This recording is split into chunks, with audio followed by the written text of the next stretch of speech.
ചാരികപ്പൈതലേ ചാരുശീലേ വരികാരോമലേ കഥാശേഷവും ചൊല്ലുനീ ചൊല്ലുവനെങ്കിലനങ്കാരി ശങ്കരൻ വല്ലഭയോടരുൾ ചെയ്ത പ്രകാരങ്ങൾ. കല്യാണശീലൻ ദശരഥസൂനു കൗസല്യാതനയനവരജൻ തന്നോടും പമ്പാസരസ്തടം ലോകമനോഹരം സംപ്രാപ്യ വിസ്മയം പൂണ്ടരുളീടിനാൻ. ആരണ്യകാണ്ഡത്തിലെ അവസാനം ശബരി ആശ്രമത്തിൽ ചെന്ന് ശബരിദേവിക്ക് മുക്തി കൊടുത്ത് ആ ശബരി നിർദ്ദേശിച്ച പ്രകാരം പമ്പാതീരത്ത് എത്തിയിരിക്കുകയാണ് ശ്രീരാമലക്ഷ്മണന്മാർ. അവരവിടുന്ന് ആ പമ്പയിലെ തെളിനീര് കുടിച്ച് ക്ഷീണമെല്ലാം തീർത്തിട്ട് ഋഷ്യമുഖാചലത്തിലേക്ക് നടന്നു. അവിടെ ആ താഴ്വാരങ്ങളിൽ നടക്കുമ്പോൾ ശ്രീരാമദേവന് ഇടയ്ക്ക് പെട്ടെന്ന് സീതാവിരഹം അങ്ങോട്ട് വന്നിട്ട് അലറിക്കരയും നിശ്വാസമിടും. അപ്പോൾ ലക്ഷ്മണനെ ആശ്വസിപ്പിക്കും. ഇങ്ങനെ നടക്കണ അവരെ കണ്ടപ്പോൾ ആ ഋഷ്യമുഖാചലത്തിലുള്ള സുഗ്രീവന് വല്ലാതെ പരിഭ്രമം വന്നിട്ട് മന്ത്രിമാരെയും കൂട്ടി ആ പർവ്വതത്തിൻ്റെ ഏറ്റവും മുകളിലുള്ള ഒരു സ്ഥലത്ത് ചെന്നിട്ട് മന്ത്രിമാരിലെ ഏറ്റവും വിശ്വസ്തനായിട്ടുള്ള ഹനുമാനോട് പറഞ്ഞു, രണ്ടുപേരും നടക്കണ കണ്ടോ, അവരെൻ്റെ ഏട്ടൻ അയച്ചിട്ട് എന്നെ കൊല്ലാൻ വന്നതാവോ? ഹനുമാൻ, നീ ഒരു ബ്രഹ്മചാരി വേഷം ധരിച്ചിട്ട് അവിടെ പോയിട്ട് അവരോട് ചോദിച്ചു മനസ്സിലാക്കും അവരാരാണെന്ന്. അവർ എൻ്റെ ശത്രുക്കളാണെങ്കിൽ നീ നിൻ്റെ കൈകൊണ്ട് ഒരു ആംഗ്യം എനിക്ക് കാണിച്ചു തരണം.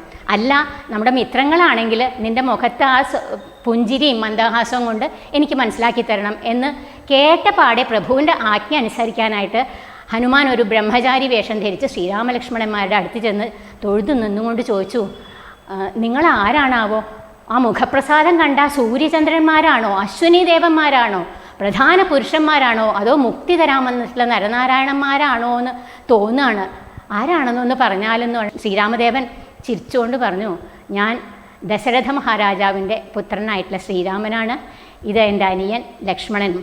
ഞങ്ങൾ രണ്ടുപേരും പിന്നെ എൻ്റെ പത്നി സീതാദേവിയും കൂടിയിട്ട് പിതാവിൻ്റെ ആജ്ഞപ്രകാരം കാനനവാസനായി തപസ് ചെയ്യാൻ വന്നതാണ്. ഒരു ക്രൂരനായിട്ടുള്ള രാക്ഷസൻ വന്ന് എൻ്റെ പത്നിയെ കട്ടുകൊണ്ടുപോയി.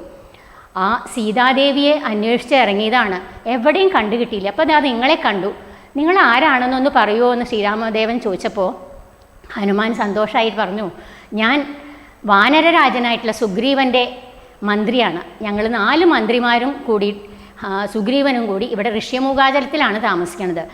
സുഗ്രീവൻ്റെ ഏട്ടൻ ബാലി അദ്ദേഹത്തെ രാജ്യത്തിൽ നിന്ന് പുറത്താക്കി, അദ്ദേഹത്തിൻ്റെ ഭാര്യയെ കൈക്കലാക്കുകയും ചെയ്തു. അപ്പോൾ എനിക്ക് തോന്നുന്നു നിങ്ങൾ 2 പേരും കൂടി സഖ്യം ചെയ്താൽ 2 പേർക്കും ശത്രുക്കളെ ഹനിക്കാൻ സാധിക്കും. ഞങ്ങളുടെ ദുഃഖം അകറ്റണേ എന്നും പറഞ്ഞിട്ട് സ്വന്തം രൂപം അങ്ങോട്ട് ഹനുമാൻ എടുത്തിട്ട് അവിടെ അങ്ങനെ തൊഴുത് തൻ്റെ 2 തോളിലും കയറിക്കൊള്ളാൻ ശ്രീരാമ ലക്ഷ്മണന്മാരോട് അപേക്ഷിക്കുകയാണ്.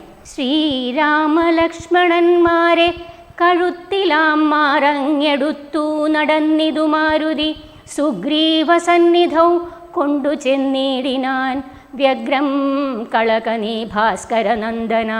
ഭാഗ്യം അഹോ ഭാഗ്യം ഓർത്തോളമെത്രയും ഭാസ്കരവംശസമുദ്ഭവന്മാരായ രാമനും ലക്ഷ്മണനാകുമനുജനും കാമധാരാർത്ഥം ഇവിടേക്കെഴുന്നള്ളി സുഗ്രീവനോടിവണ്ണം പറഞ്ഞദ്രീശ്വരാഗ്രേ മഹാതരുച്ഛായാതലേ തഥാ വിശ്വൈകനായകന്മാരാം കുമാരന്മാർ വിശ്രാന്തചേതസാ നിന്നരുളിയിടിനാർ.